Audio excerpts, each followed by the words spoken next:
all done.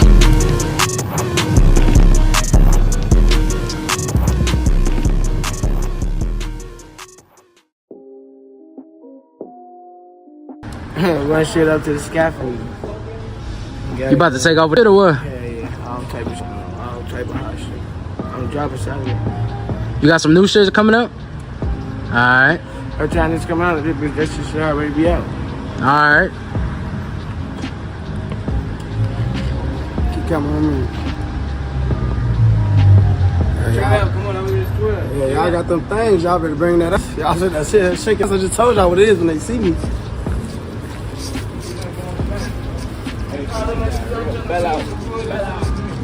I'm finna stay down here. Hand me that shit. I'm finna stay down here by this door to tell them to check it out. What's good, YouTube? Welcome back to the channel. Today we've got a story that's heavy but also important because it shows how fast the streets can take a turn. Another young life lost, another cycle of violence repeating itself. And what's even sadder, it's not new. We've seen this pattern over and over again. In today's video, we're going to talk about DMG Lil Deuce, his connection to Lil Zay Osama, the situation that led up to his passing, and the bigger lessons that come out of it. So, before we get started, make sure you smash that like button so this video gets out to more people. If you're new here, hit that subscribe button. We drop content like this regularly, and trust me, you don't want to miss it. Now, before I dive into the details, let's step back for a second. One of the saddest things about the Chicago drill scene, or really any city where street beefs run deep, is how fast the bodies pile up.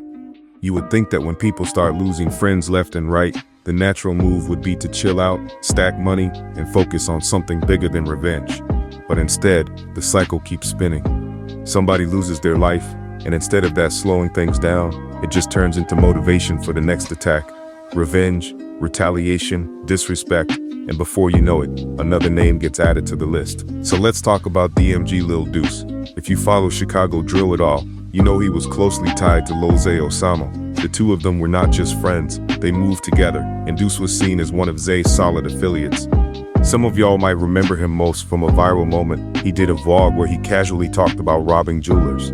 This was during the time Lil Zay was accused of snatching some jewelry, so that vibe didn't exactly help his image. In fact, it made both of them look like they were bragging about things that could easily get them in trouble.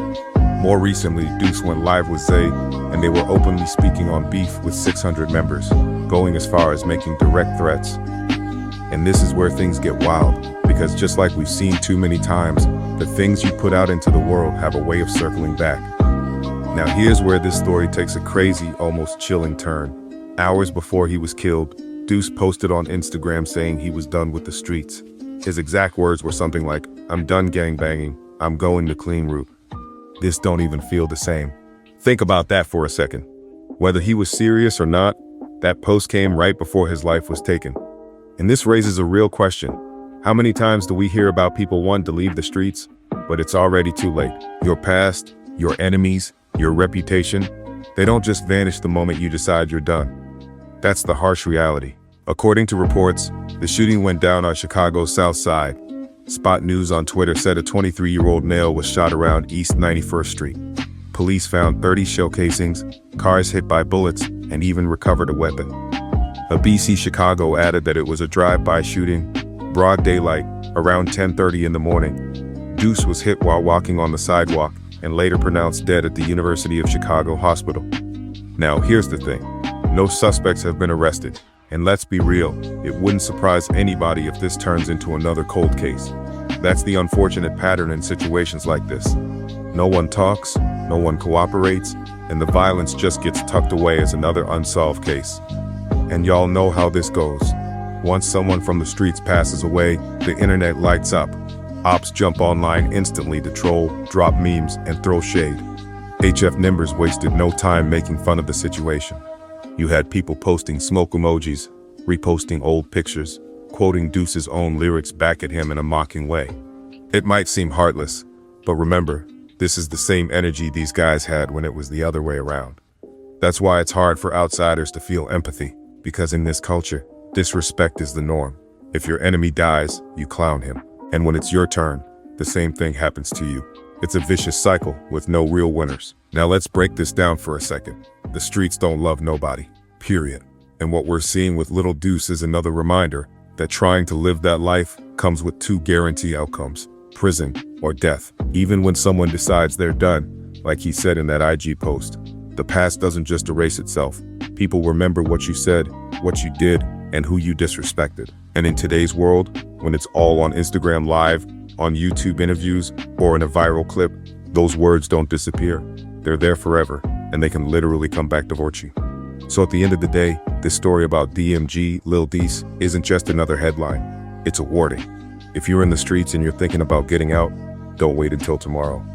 Don't wait until after you've made your threats or cart your case. Do it before it's too late. Because like we've seen too many times, sometimes when you finally realize the streets aren't worth it, the streets have already decided your fate. Anyway, that's it for today's video. Rest in peace to Lil Deuce, and prayers to his family and loved ones. Y'all let me know in the comments what you think about this. Do you think people can really escape the streets once they're deep in it, or is it always too late? Don't forget to like, comment, and subscribe. I'll catch you in the next one.